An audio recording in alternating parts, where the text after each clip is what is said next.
올해 들어 외국인 투자자들이 SK하이닉스에서 빼간 돈 22조 원입니다. 서울 지하철 전 노선을 새로 깔고도 남는 돈입니다. 근데 주가는 지금 사상 최고가입니다. 이게 말이 됩니까? 22조를 쏟아부어 팔았는데 주가는 오히려 120만 원을 뚫었습니다. 누군가가 그 물량을 전부 받아먹고 있다는 뜻입니다. 오늘 이 미스터리의 정체를 파헤칩니다. 외국인이 팔아도 주가가 오르는 구조적 이유가 뭔지, SK하이닉스가 엔비디아보다 돈을 잘 버는 회사가 된 이유가 뭔지, 그리고 4월 실적 발표와 5월 정상회담 전에 내가 무엇을 해야 하는지 20분이면 정리됩니다. 올해 들어 외국인 투자자들이 SK하이닉스에서 뺀 돈이 22조 원입니다.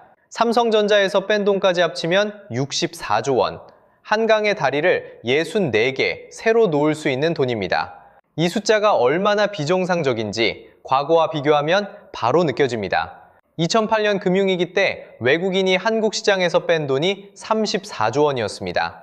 리먼 브라더스가 터지고 전 세계 은행이 줄줄이 무너지던 그해, 코스피는 41% 폭락했습니다.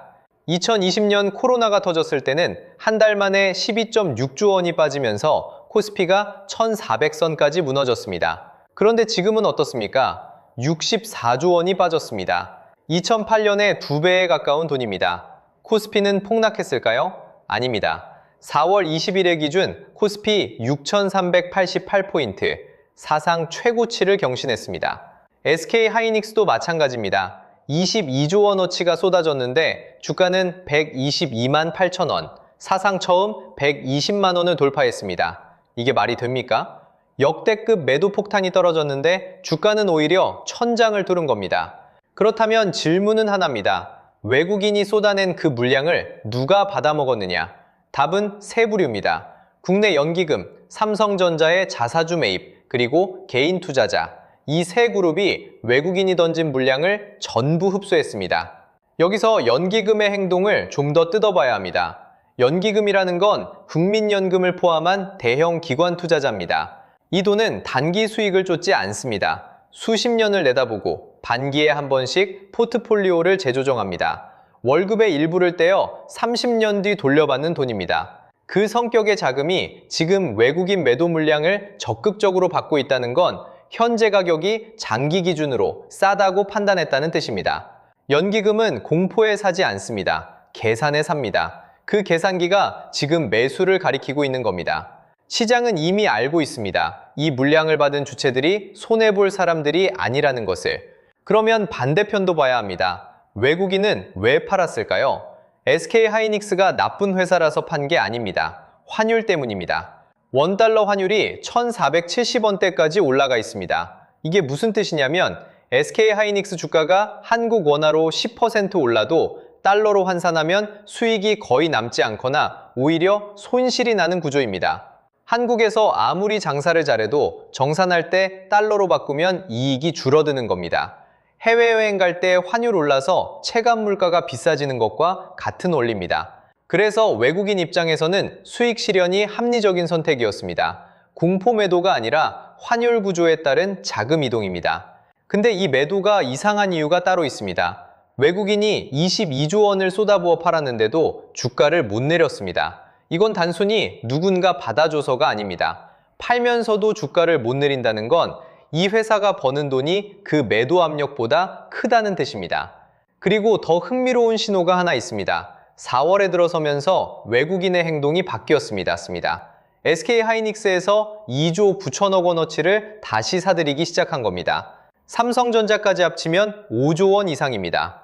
올해 내내 팔기만 하던 외국인이 갑자기 방향을 틀었습니다. 외국인의 SK하이닉스 보유 주식 수를 보면 이 변화가 더 선명합니다. 2025년 말 31억 주에서 2026년 4월 28.6억 주까지 떨어졌습니다. 2020년 이후 최저치입니다. 바닥까지 빠진 겁니다. 그리고 바로 그 바닥에서 다시 사들이기 시작했습니다. 바닥에서 방향을 트는 사람들은 정해져 있습니다. 데이터를 갖고 있고 기업의 다음 분기 실적이 어떻게 나올지 미리 계산할 수 있는 사람들입니다. 석 달 동안 22조를 쏟아붓고 그래도 주가가 안 빠지는 걸 확인하고 이제 다시 사러 들어오는 겁니다. 서울 집값이 안 떨어지니까 결국 다시 사는 것과 같은 구조입니다. 코스피가 사상 최고치를 경신했다는 것도 한번 짚어봐야 합니다. 코스피 6388은 단순한 숫자가 아닙니다. 외국인이 64조를 팔고 이란 리스크가 불거지고 트럼프 관세 이슈가 이어지는 와중에 나온 최고치입니다. 악재를 이겨낸 최고가는 다른 의미를 가집니다. 악재가 사라질 때 얼마나 더 오를 수 있는지를 암시하기 때문입니다. 그러면 남는 질문은 이겁니다. 외국인이 22조를 팔아도 주가가 안 빠지고 오히려 최고가를 찍는 이 회사. 대체 얼마나 돈을 잘 벌고 있길래 이런 구조가 가능한 건지 그 증거가 있습니다. 이 회사, 지난 분기에 엔비디아보다 돈을 더 많이 벌었습니다. SK하이닉스의 올해 1분기 영업이익률 전망치 72.3%입니다. 100원어치를 팔면 72원이 남는다는 뜻입니다. 동네 치킨집이 만원짜리 치킨을 팔아서 7,200원을 순수하게 남기는 겁니다. 그런 가게가 있으면 줄이 안 서는 게 이상한 거죠. 그런데 이 숫자가 진짜 무서운 이유가 따로 있습니다. 엔비디아의 직전 분기 영업이익률이 65%입니다. 반도체를 설계하는 회사보다 반도체를 만드는 회사가 마진이 더 높습니다. 부품 공장이 완성품 브랜드보다 돈을 잘 버는 겁니다. 상식적으로 말이 안 됩니다. 말이 안 되는데 숫자가 그렇습니다. 연간으로 보면 더 놀랍습니다. KB증권 기준 SK하이닉스의 올해 연간 영업이익 전망은 251조 원입니다. 마이크로소프트가 245조 원, 구글이 240조 원입니다. 한국 기업 하나가 글로벌 빅테크를 이익으로 넘어섰습니다. 이 251조 원이라는 숫자의 무게를 잠깐 짚어보겠습니다. SK하이닉스의 현재 시가총액이 약 110조 원입니다. 회사 몸값보다 1년에 버는 돈이 2배 이상 많다는 뜻입니다. 월급이 500만 원인 사람의 통장 잔고가 200만 원인 셈입니다. 이게 지금 SK하이닉스의 밸류에이션 상태입니다. 코스피 전체 시가총액 대비로 가도 이상합니다. 코스피 전체에서 SK하이닉스가 차지하는 비중은 한 자릿수인데 이 회사 혼자 올리는 이익이 마이크로소프트 한 회사를 넘깁니다. 삼성전자는 300조 원 전망이 나옵니다. 두 회사 합치면 370조 원입니다. 대한민국 전체 국방 예산의 5배가 넘는 돈을 반도체 두 회사가 1년에 벌어들이는 겁니다. 한국 GDP가 약 2,350조 원입니다. 반도체 두 회사가 벌어들이는 영업이익이 나라 전체 경제 규모의 16%에 달합니다. 한국 경제가 반도체에 올라타 있는 게 아니라 반도체가 한국 경제를 끌고 가는 겁니다. 이게 어떻게 가능한지 이해하려면 HBM이라는 물건의 본질을 알아야 합니다. 자, 여기서 핵심입니다. HBM은 단순히 비싼 메모리가 아닙니다. 구조 자체가 다릅니다. 일반 D램은 대량 생산 제품입니다. 삼성전자가 만들든 SK하이닉스가 만들든 마이크론이 만들든 규격이 같습니다. 컴퓨터에 꽂으면 다 작동합니다. 그래서 가격 경쟁을 합니다. 누가 더 싸게 파느냐가 승부를 가릅니다. 티셔츠 공장과 같습니다. 어디서 만든 흰 티셔츠든 입으면 같습니다. HBM은 다릅니다. 엔비디아용 HBM과 AMD용 HBM은 설계가 다릅니다. 구글 TPU용은 또 다릅니다. 고객 하나하나에 맞춰서 설계하고 제작합니다. 양복 맞춤 제작소입니다. 내 어깨 너비에 맞춰 재단한 양복을 다른 사람에게 팔 수 없습니다. 재고가 남으면 그냥 버려야 합니다. 이 구조가 만들어내는 결과가 중요합니다. 가격 협상력이 완전히 뒤집힙니다. 티셔츠 공장은 다른 데서 살게요 한마디에 가격을 깎아야 합니다. 양복 맞춤 제작소는 다릅니다. 내 치수를 아는 곳이 한 곳뿐이면 그 가게가 부르는 게 가격입니다. SK하이닉스가 바로 그 위치에 있습니다. HBM 글로벌 시장 점유율 50에서 62%, 마이크론이 18에서 22%, 삼성전자가 17에서 18%입니다. 그런데 차세대 제품인 HBM사에서는 격차가 더 벌어집니다. 엔비디아가 주문하는 HBM사 물량의 70%를 SK하이닉스가 가져갑니다.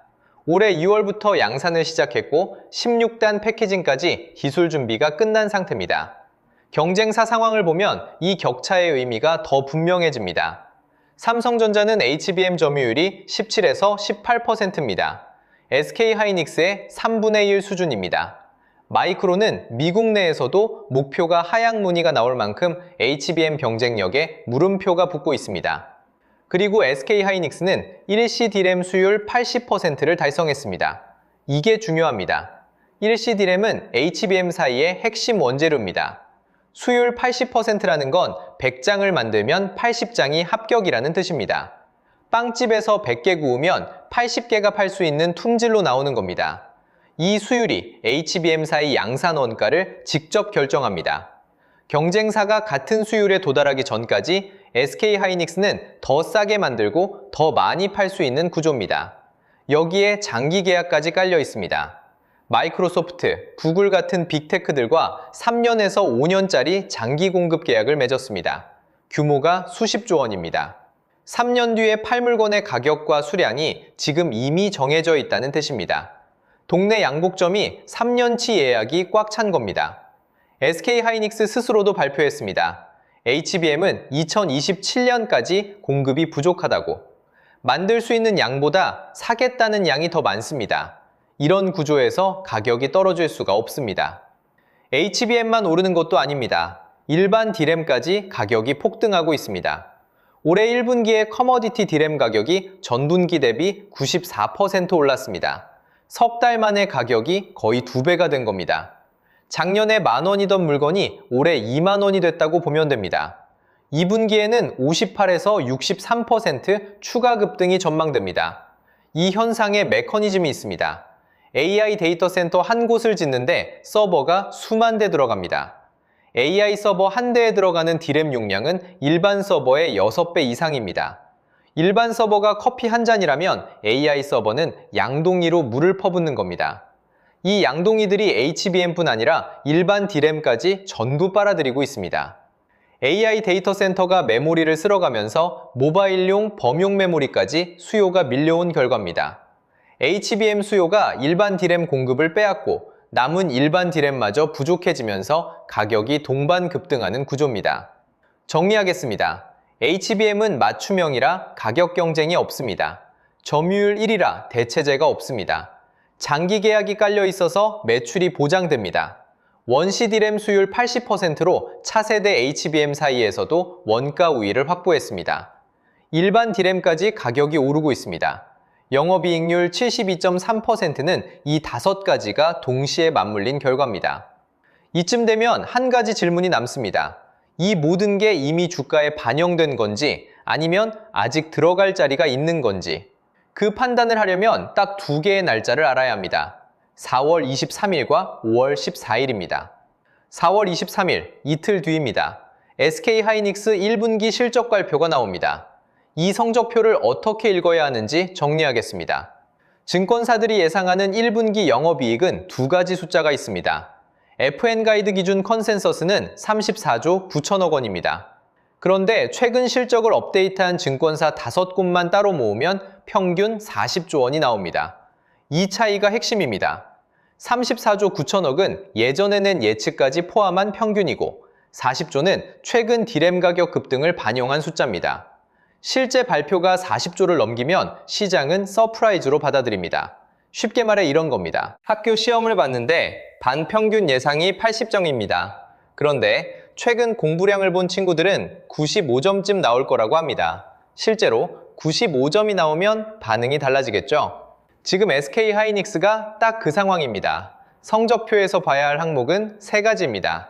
첫째, 영업이익률이 70%를 넘는지 100원어치 팔아서 70원 이상 남긴다는 뜻입니다. 증권사 7곳 평균 전망은 72.3%입니다. 이게 확인되면 엔비디아의 65%를 확실히 넘어서는 겁니다. 둘째, HBM 매출 비중이 얼마인지 AI용 프리미엄 메모리가 전체 매출에서 차지하는 비중이 올라갈수록 수익 구조가 단단해집니다. 셋째, 2분기 가이던스입니다. 회사가 다음 분기를 어떻게 보는지 2분기 범용 D램 가격이 전분기 대비 58에서 63% 추가로 오를 전망입니다. 회사가 이걸 확인해주면 주가에 힘이 실립니다. 실적 발표가 첫 번째 날짜라면 두 번째 날짜는 5월 14일입니다. 트럼프 대통령과 시진핑 주석이 베이징에서 정상회담을 합니다. 이 자리에서 반도체 수출 규제가 논의될 가능성이 높습니다. 엔비디아 H200 칩의 비군사적 수출 허용이 의제로 올라 있다는 보도가 나왔습니다. 규제가 완화되면 SK하이닉스에게는 호재입니다. 중국향 메모리 매출이 직접적으로 늘어납니다. 반대로 규제가 강화되면 리스크입니다. 중요한 건 결과가 나오기 전에 기대감이 먼저 주가에 반영된다는 점입니다. 그래서 회담 결과 자체보다 회담 전까지의 기간이 핵심 관전 구간입니다. 이제 목표가를 보겠습니다. 삼성증권 180만원, KB증권 190만원, SK증권은 200만원을 제시했습니다. 현재 주가가 122만원이니까 목표가 200만원 기준으로 보면 지금보다 78만원 더 오를 수 있다는 계산입니다. 상승 여력 약 63%, 5년 정기예금 이자율의 10배가 넘는 수치입니다. 골드만삭스는 코스피 12개월 목표치를 8,000으로 잡았습니다. 강세 시나리오에서는 8,500까지 봅니다. 지금 코스피가 6,388이니까 골드만 기준으로도 시장 전체의 25% 이상 상승 여지가 있고 그 중심에 SK하이닉스가 있습니다. 여기서 반드시 알아야 할 것들이 있습니다. 장밋빛 전망만 보면 판단을 그르칩니다. 첫째, MSCI 선진국 지수 편입 이야기입니다. 한국이 MSCI 선진국 지수에 편입되면 글로벌 인덱스 펀드가 자동으로 한국 주식을 사게 됩니다. 인터넷에 40조에서 80조 원이 들어온다는 숫자가 돌아다니는데 실제 추정치는 6조 원입니다. 한 달 생활비 300만 원짜리 가게에 60만 원이 추가로 들어오는 정도입니다. 의미는 있지만 판을 뒤집는 금액은 아닙니다. 게다가 빨라야 2028년에나 실제 편입이 이루어집니다. 아직 관찰 대상국 등재에도 오르지 못한 상태입니다. 기대는 하되 이걸 매수 근거로 삼으면 안 됩니다. 둘째, 모건 스탠리 아시아팀이 윈터 이즈 커밍이라는 비관론을 내놓고 있습니다. 겨울이 온다는 뜻입니다. 뉴욕 본사와 의견이 다른 소수 의견이지만 무시할 수 없습니다. 모건 스탠리라는 간판이 붙은 이상 시장 한쪽에 경고등이 켜져 있다는 사실 자체가 변수입니다. 셋째, 환율입니다.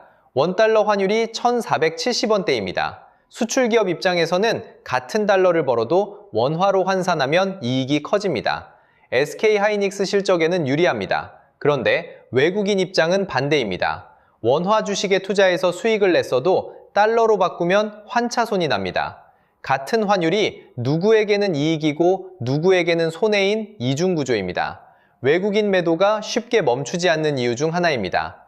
정리하면 4월 23일 실적 발표와 5월 14일 정상회담, 이 두 날짜가 SK하이닉스의 다음 방향을 결정합니다. 외국인 22조 원 매도는 공포가 아니라 수급 교체였습니다. 연기금이 그 물량을 받았습니다. 영업이익률 72%는 일시적 호황이 아닙니다. HBM 독점이라는 구조적 변화가 만든 숫자입니다. 100원을 팔면 72원이 남는 회사, 세계에서 몇 안 됩니다. 숫자로 보면요, 증권사 목표가 200만 원이면 지금 122만 원 대비 63% 상승 여력입니다. 5년만 뒤 정기예금 이자보다 높습니다. 판단 기준은 두 날짜입니다. 4월 23일 실적 발표에서 영업이익 40조를 넘기는지, 5월 14일 정상회담에서 반도체 규제가 어떤 방향으로 가는지, 이 두 가지가 확인되면 그때 움직여도 늦지 않습니다. 다음 영상에서는 실적 발표 이후 시장 반응을 살펴보겠습니다.